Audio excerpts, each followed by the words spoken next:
Hello दोस्तों, स्वागत है आपका ए न्यूज़ में। मैं हूं आपका दोस्त और होस्ट अजीत। जैसा हमने देखा कि सबसे पहले आपका कनाडा ने एलिगेशन लगाया। कनाडा की जो प्राइम मिनिस्टर है जस्टिन ट्रूडो, उन्होंने एलिगेशन लगाया कि इंडियन एजेंट जो है वो उनके सॉइल यानी कि कनाडा में किलिंग करवा रहे हैं, जिसमें उसने बताया कि हरदीप सिंह निज्जर जो कि कनाडन सिटीजनशिप ले चुका था, लेकिन वो भारतीय की लिस्ट में अभी जो आतंकवादी था, क्योंकि वो खालिस्तानी संगठन से जुड़ा हुआ था। बब्बर खालसा जो कि यहाँ पे बैन है, उससे जुड़ा हुआ था और यहाँ पे सेपरेटिस्ट मूवमेंट के लिए वो जिम्मेदार था।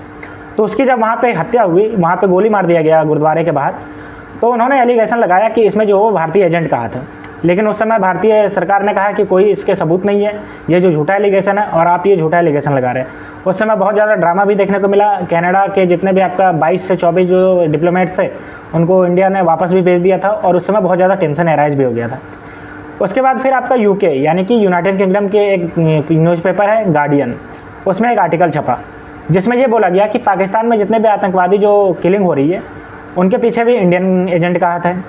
और इस बार भी इंडिया ने अपना डिनाई किया, लेकिन इसके पीछे पाकिस्तान सरकार जो है वो लगातार कहती रही कि ये जो है वो इंडियन ही करवा रहे, इंडियन एजेंट है जो लगातार आपका यहाँ पे दुबई और यूएई में बैठ करके वहाँ से लोगों को हायर करते हैं, पाकिस्तानी लोगों को ही हायर करते हैं और उनको पैसे दे करके उनसे किलिंग करवाते हैं, जिसमें उन्होंने पकड़ा और उनके बारे में जानकारी जुटाई। तब वो एलिगेशन लगा रहे हैं कि ये इंडियन एजेंट ही करवा रहे हैं, जो कि आपका खुद आकर के नहीं कर रहे हैं, बल्कि वो दुबई और यूएई जैसे में बैठ करके, मिडिल ईस्ट में बैठ के लोगों को हायर करके वो किलिंग करवा रहे हैं। लेकिन इस बार भी गवर्नमेंट ने अपना डिनाई कर दिया। लेकिन अगर हम बात करते हैं गार्डियन की, तो उसमें आपका लिखा था कि इंडियन एजेंट जो है वो रिस्पॉन्सिबल है, लेकिन गवर्नमेंट ने कहा कि ऐसा कोई एलिगेशन नहीं है और हम ऐसा कोई भी इस बात को सच नहीं मानते। लेकिन अब जो एक ऐसी न्यूज़ निकल के आ रही है कि ऑस्ट्रेलिया में 2020 और 21 के आसपास वहाँ पे भी बहुत ज़्यादा जासूसी की कार्रवाई की जा रही थी दूसरे देश में। लेकिन उस समय जो था वहाँ के जो आपके सिक्योरिटी एजेंट थे, उन्होंने बताया नहीं कि कौन से नेशनलिटी के थे जिनको करी गई है। और उस समय 2 डिप्लोमेट्स को वापस भेजा भी गया था, लेकिन उस समय नेशनलिटी नहीं बताई गई थी। तो अब बहुत सारे मीडिया आउटलेट्स में छप रहा है कि ये जो 2 नेशनलिस्ट्स को भेजा गया था वापस, जिसमें स्पाई का आपका इल्ज़ाम लग रहा था ऑस्ट्रेलिया में, वो दोनों वो इंडियन थे। इसको लेकर के आपका बहुत सारे न्यूज़ आउटलेट्स हैं, वो आपका ऐसा न्यूज़ चला रहे हैं। अगर हम बात करते हैं ऑस्ट्रेलियन इंटेलिजेंस सिक्योरिटी ऑर्गेनाइजेशन के चीफ माइक बोर्गेस की, तो उनका कहना है कि 2020 और 21 के आसपास में बहुत ऐसे स्पाई जो थे वो लगातार करंट पॉलिटिशियन और फॉर्मर पॉलिटिशियन के साथ टच में थे। और साथ ही अगर हम बात करते हैं तो वो पुलिस सर्विस के भी टच में थे, यानी कि पुलिस में जो काम कर रहे हैं उनसे भी टच में थे और सेंसिटिव डेटा ले रहे थे। यहाँ तक कि एयरपोर्ट में जहाँ पे सिक्योरिटी चेक होता है, उन सब से भी आपका जुड़े हुए थे और उन सब से भी बहुत ही सेंसिटिव डेटा जो था वो कलेक्ट कर रहे थे।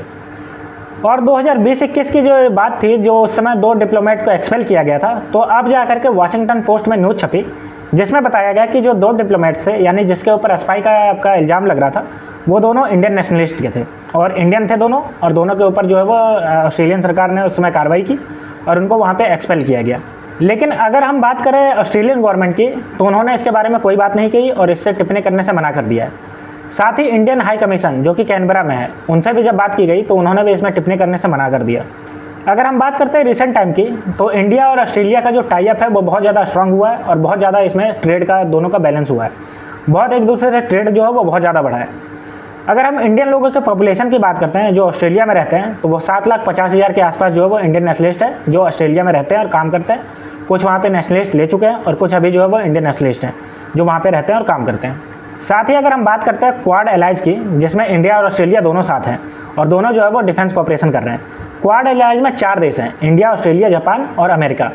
तो इसमें भी इंडिया और ऑस्ट्रेलिया जो है वो डिफेंस कोऑपरेशन कर रहे हैं और लगातार इंडिया और ऑस्ट्रेलिया एक दूसरे के पास आते रहे, चाहे वो ट्रेड के मामले में हो, चाहे डिफेंस के मामले में हो, या फिर और भी चला कल्चरल, चाहे फिर या फिर एजुकेशनल हो, तो इस सब में आपका पास आते जा रहे हैं। तो ये जो न्यूज़ निकल के आ रही है वाशिंगटन पोस्ट में जो छपी है, अगर मंडे के दिन की बात करें, कि उस समय जो 2020-21 के पास जो स्पाई का चार्जेस लग रहा था, उस समय इंडियन नेशनलिस्ट के बारे में बताया गया कि इंडियन के ऊपर चार्ज लग रहा था, जिस समय उसमें 2 इंडियन को एक्सपेल किया गया था ऑस्ट्रेलियन गवर्नमेंट के द्वारा।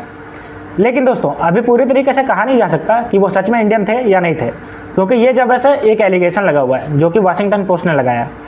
कुछ दिन पहले आपका द गार्जियन ने आपका एलिगेशन लगा दिया कि पाकिस्तान में जो किलिंग हो रही है वो इंडियन करवा रहे हैं।